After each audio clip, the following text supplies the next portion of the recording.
I'm Corbett Wall with DV Auction, here with a 3-minute cattle market update for Friday, September the 23rd. Middle of the week, the cash feeder cattle market made a big rally there, and the heavier the cattle were, the higher that they were, or the higher the trend on them was compared to the calves, because the calf deal is still not too whippy.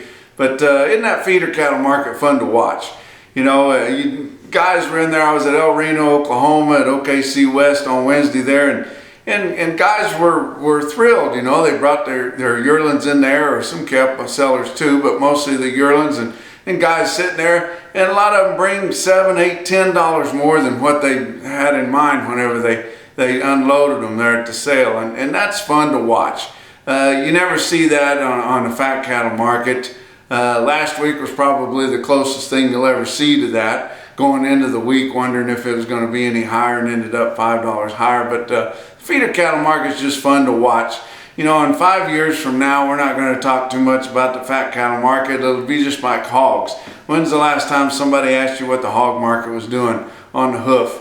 It's been a long time ago. 10 years ago, everybody was worried about it, and they probably talked about what Omaha was doing more than anything. May have been longer than that, maybe 15 or 20 years ago, but still everybody wondered what the hog market was. Nobody cares what the hog market is anymore. Everybody's contracted up, and the cattle deal, the fat cattle deal, will be that way soon enough. We're going to try to stave it off as long as they can. I sure try to do everything I can, which is very, very little, but anyway, your feeder cattle really made a jump there. Look at your board, middle of the week, your live cattle futures on October. Wednesday was up 87 cents. Thursday down $1.47 to end the day on Thursday at 107.07.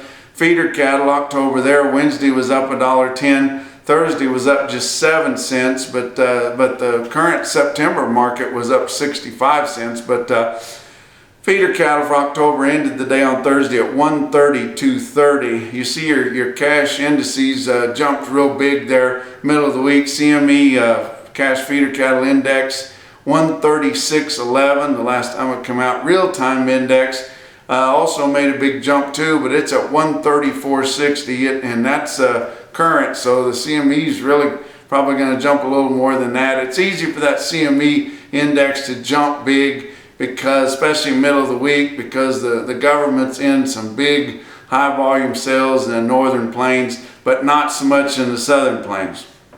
And in the southern plains are mostly just getting the big strings. They're not getting those smaller bunches of cattle that are also going to go on feed somewhere. But the reporters usually leave those out, but it's easier to get a higher percentage of the cattle in those big sales up in South Dakota and Nebraska and places like that, which keeps that index a little overinflated all the time, not to mention all those direct cattle that go in. But they haven't sold any fat cattle so far this week. Did have one string, Iowa, Minnesota area there at 168 dressed, which could end up being what the market is this week. I think people maybe thought that they were going to continue to see that, but you know, that $5 they squeezed out of the market last week is probably all they're going to get. Steady would be a pretty good deal this week, you know, and maybe steady to weak, or maybe a buck lower. But you know, and last week was a good indication. These packers don't necessarily run this fat cattle market either. It's the board that runs it. If the packers were in charge of the fat cattle market, I promise you they wouldn't give $5 more last week than what they thought. So really, that kind of makes you feel good about it, even though it's some 28-year-old kid that's managing money that's running the fat cattle market. At least you don't feel like the packers have got a complete monopoly on it, just 90%. But actual steer weights continue to go up. We're up well over 900 pounds now. For the week ending September the 10th, the actual data come in, it was 5 pounds higher or heavier than the previous week. It's at 903 now, and we're not yet at 930, but everybody thinks we're so current, but we keep having a higher actual steer weight every week that goes through there. And there's still a lot of 1,600 pound cattle out there. It hadn't been that long ago you'd have took a big discount for a carcass weighing over 900 pounds. But smaller kill this week than probably everybody thought. Has a lot to do with these packers having to give $5 more. They're still making money, and the dressed beef market's still been kind of weak here lately. They're still got positive margins and making money, but not quite as much as they were, and they're real disciplined in what they're doing, so probably not going to push the issue to try to buy a whole lot of negotiated cattle this week. Just get by on what captive supplies they've got, because they sure don't want to raise the market anymore. But so far through Thursday, 453,000 slaughtered. That's 11,000 more than last week and 4,000 more than the same week a year ago.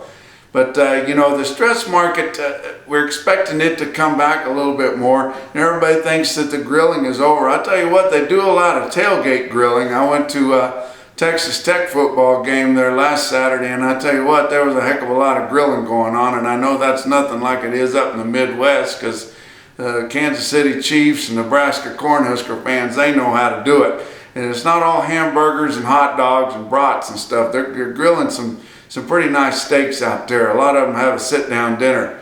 But look at those cash feeder cattle markets. El Reno, Oklahoma, as I was talking, was there on Wednesday.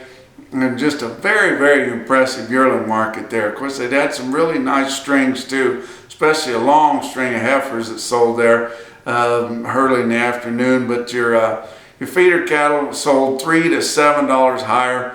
Weaned calves and lighter weight yearlings steady to $5 higher. Ball and calves cheaper. And you look at your Cattle Market Central market report there, and you can see that the heavier the cattle were, the higher they were than the previous week. And you get down there, anything over 6 sold awful well, but you get down there in those lower weights and you get into some of those lighter calves, and those are the ones that sure not weaned, and you can see how tough it was on the trend on those. But we're getting in here where we've got a lot of demand for these feeder cattle. These feedlots and even the independent farmer feeders, they get in the run where it gets this time of year when cattle are moving. That's when they need some cattle, and they're needing some cattle. Getting in here, this harvest is starting to go full bore. Had another really wet week so far up in Iowa, and that's where they really make corn. But look at some pictures here of my good friend Ryan Whitaker from Wathena, Kansas. He sent me some pictures. I said, hey, shoot me some of your pictures of harvest there. And he hauls a lot of grain and helps several of those producers around there.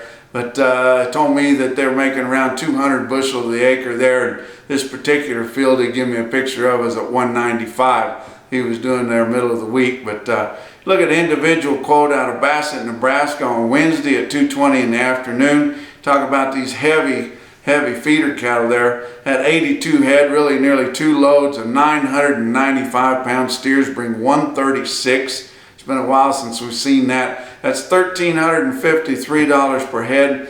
I'm not sure if that farmer feeder that bought those can put on that other 450 to 500 pounds for 200 bucks, but that's all he's got to do it with, because those fats for February, really, if you're looking at the heads and nose, are going to bring around $1,550 per head.